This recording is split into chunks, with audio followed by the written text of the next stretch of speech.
Dhanik Bharat Educational Institutions, Inter, IIT, JEE, NEET, admission opened. Indo Pacific ప్రాంతంలో భారత్ తమకు కీలకమైనటువంటి వ్యూహాత్మక భాగస్వామి అని ఒకప్పుడు చాటి చెప్పిన అమెరికా ఇప్పుడు గట్టి షాక్ ఇచ్చింది భారత్కు. ఈ ప్రాంతంలో పనిచేసే అగ్రరాజ్య సైనిక కమాండ్ పేరు నుంచి ఇండో అనేటువంటి పదాన్ని తీసేసింది. అయితే భారత చిత్రపటాన్ని కూడా మార్చి చూపించడం వివాదాస్పదమైనటువంటి పరిస్థితి ఉంది. G7 సదస్సులో భాగంగా అమెరికా అధ్యక్షుడు డొనాల్డ్ ట్రంప్, భారత ప్రధాని నరేంద్ర మోదీ మధ్య ద్వైపాక్షిక భేటీ వేళ జరగనున్న ఈ పరిణామం పెను సంచలనం రేపుతోందనే చెప్పాలి. ముఖ్యంగా ఇక్కడ చూడాల్సింది, గతంలో ఉన్నటువంటి పేరుని అమెరికా అక్కడ తొలగించింది. అంటే అమెరికన్ సైన్యంలో ఒక ఇన్స్పిరేషన్ ని నింపడం కోసం మేము ఈ పేరులో మార్పు చేశాం, ఇది మొదటగా చెప్పినటువంటి మాట. అలాగే ఇండో అనేటువంటి పదాన్ని ఎందుకు తొలగించాల్సి వచ్చింది, అమెరికా దీనికి సంబంధించి అక్కడ సమాధానం అయితే చెప్పలేదు. అదీ కాక గతం నుంచి వివాదంలో ఉన్నటువంటి పాక్ ఆక్యుపైడ్ కాశ్మీర్ విషయంలో అమెరికా విడుదల చేసినటువంటి చిత్రపటం అది కూడా మార్చి రిలీజ్ చేసింది. అంటే గతంలో భారత్కు అనుకూలంగా భారత్ ఏ విధంగా అయితే ఉంటుందో అదే విధంగా చేసింది. కానీ ఈసారి మాత్రం భారత చిత్రపటానికి సంబంధించి కూడా వివక్ష చూపిస్తూ పాక్ ఆక్యుపైడ్ కాశ్మీర్, ఎస్ మనం యూటీవీ స్క్రీన్ మీద చూస్తున్నాం, ఆ రౌండ్ సర్కిల్లో భారత్ పై భాగాన ఉండేటువంటి కాశ్మీర్ షేప్ ఏ విధంగా ఉంటుందో మనకు తెలిసి ఇక్కడ కూడా పాకిస్తాన్కు అనుకూలంగా అమెరికా వ్యవహరించింది. ఆపరేషన్ సింధూర్ సమయంలో కావచ్చు, ఇప్పుడు కావచ్చు, భారత మీద ఈ స్థాయిలో విషాన్ని కక్కుతోంది అమెరికా అనటానికి ఈ రెండు ఉదాహరణలు మనం చూడొచ్చు. అది కూడా G7 సదస్సులో భాగంగా అమెరికా అధ్యక్షుడు డొనాల్డ్ ట్రంప్ అలాగే భారత ప్రధాని మోదీ మధ్య ద్వైపాక్షిక భేటీ జరుగుతున్నటువంటి ఈ సమయంలో ఈ రెండు తీసుకున్నటువంటి కీలక నిర్ణయాలు కూడా భారత్లో తీవ్ర విమర్శలకైతే దారితీస్తుంది. అమెరికా మీద భారతీయులు ఆగ్రహం వ్యక్తం చేస్తున్నారు. ఈ రెండు అంశాల మీద పర్టికులర్ గా అమెరికా సమాధానం చెప్పాలి. అలాగే ఒమన్ తీరంలో జరిగినటువంటి ఓడ మీద జరిగినటువంటి దాడి సమయంలో కూడా 3 భారతీయులు చనిపోవటం, భారతీయులు అందులో 24 మంది ఉండటం, చనిపోయినటువంటి వారికి సంబంధించి ఎక్కడ ఏమాత్రం పశ్చాత్తాపాన్ని కూడా అమెరికా వ్యక్తం చేయలేదు. ఈ అంశానికి సంబంధించి కూడా అమెరికా మీద విమర్శలు వస్తున్న భారత ప్రభుత్వం ఎందుకు మాట్లాడటం లేదు, ఎందుకు నిలదీయడం లేదు,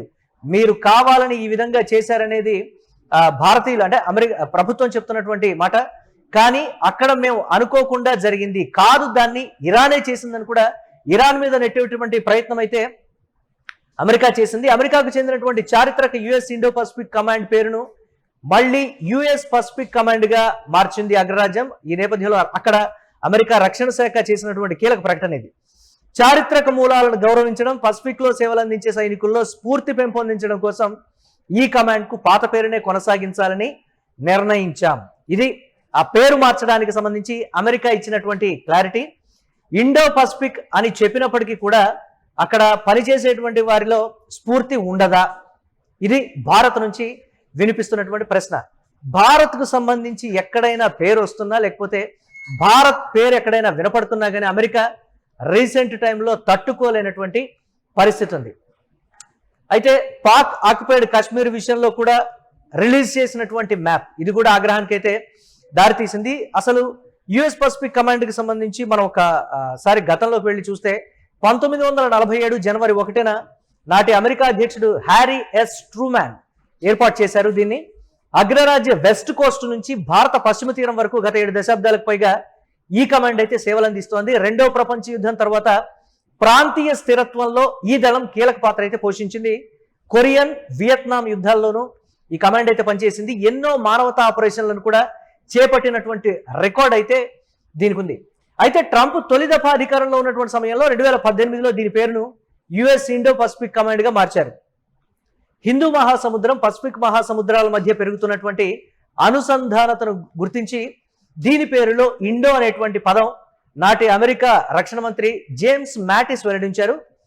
అయితే 8 ఏళ్ల తర్వాత అమెరికా ఇప్పుడు యూటర్న్ తీసుకోవడం చర్చనీయాంశంగా మారింది. వ్యూహాత్మక రక్షణ వ్యవహారాల్లో భారత్ను అగ్రరాజ్యం దూరం పెడుతోందా అంటే ప్రపంచవ్యాప్తంగా భారత్కు పెరుగుతున్నటువంటి ఆదరణ కావచ్చు, ప్రపంచ దేశాలన్నీ భారత్ యొక్క ఆవశ్యకత అంటే మానవ వనరుల విషయంలో కావచ్చు, లేకపోతే గతంలో కరోనా సమయంలో భారత్ ఏ విధంగా మెడికల్ ఇండస్ట్రీకి సంబంధించి కీలకంగా వ్యవహరించిందో, అలాగే రెండు దేశాల మధ్య యుద్ధం వచ్చినప్పుడు భారత్ తన వైఖరిని, అలాగే భారత్ వ్యవహరించినటువంటి విధానానికి సంబంధించి కూడా చాలా అంటే న్యూట్రల్ గా ఉండటం, ఎవరి వైపు కాకుండా ఇరుపక్క సంధి చేకూర్చడానికి కానీ న్యాయం చేయడానికి కానీ దీనికి సంబంధించి అమెరికా వ్యవహరించినటువంటి విధానం, భారత్ వ్యవహరించినటువంటి విధానానికి సంబంధించి భారత్కు వచ్చినటువంటి పేరును చూసి కూడా అగ్రరాజ్యం తట్టుకోలేకపోతోంది. ఇది ప్రస్తుతం దీని సారాంశం.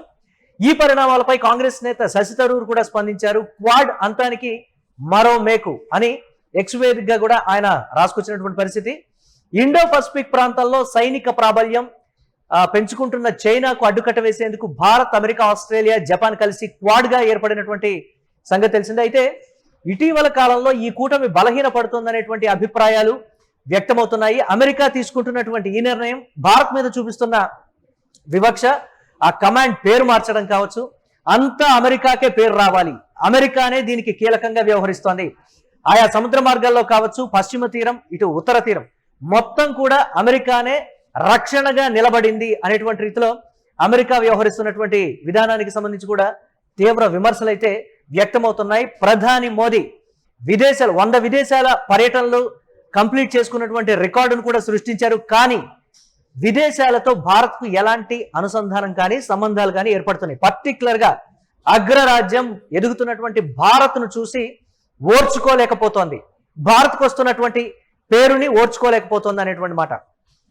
ఇరాన్తో యుద్ధం వేళ కూడా సపోర్ట్ చేస్తున్నాయి. అంటే ఇరాన్ భారత్ పైన అంటే ఆయిల్ విషయంలో కావచ్చు, ఇతరత్ర అంశాల్లో కావచ్చు, చాలా పాజిటివ్ గా వ్యవహరించినటువంటి తీరును కూడా అమెరికా అధ్యక్షుడు ట్రంప్ అనేకన్నా అమెరికా అధ్యక్షుడు తుగ్లక్ ట్రంప్ అని పిలవటమే కరెక్ట్. ఇది సోషల్ మీడియాలో వస్తున్నటువంటి మాట. తీసుకునేటువంటి నిర్ణయాలు, చేపట్టేటువంటి చర్యలు, చేసేటువంటి యుద్ధం ఎక్కడ సంబంధం లేనటువంటి ఒక తుగ్లక్ పరిపాలనలో అగ్రరాజ్యం అమెరికా చేస్తున్నటువంటి ప్రకటనలు, వ్యవహరిస్తున్నటువంటి తీరు భారత్ మీద వెళ్ళగక్కుతున్న విషయం.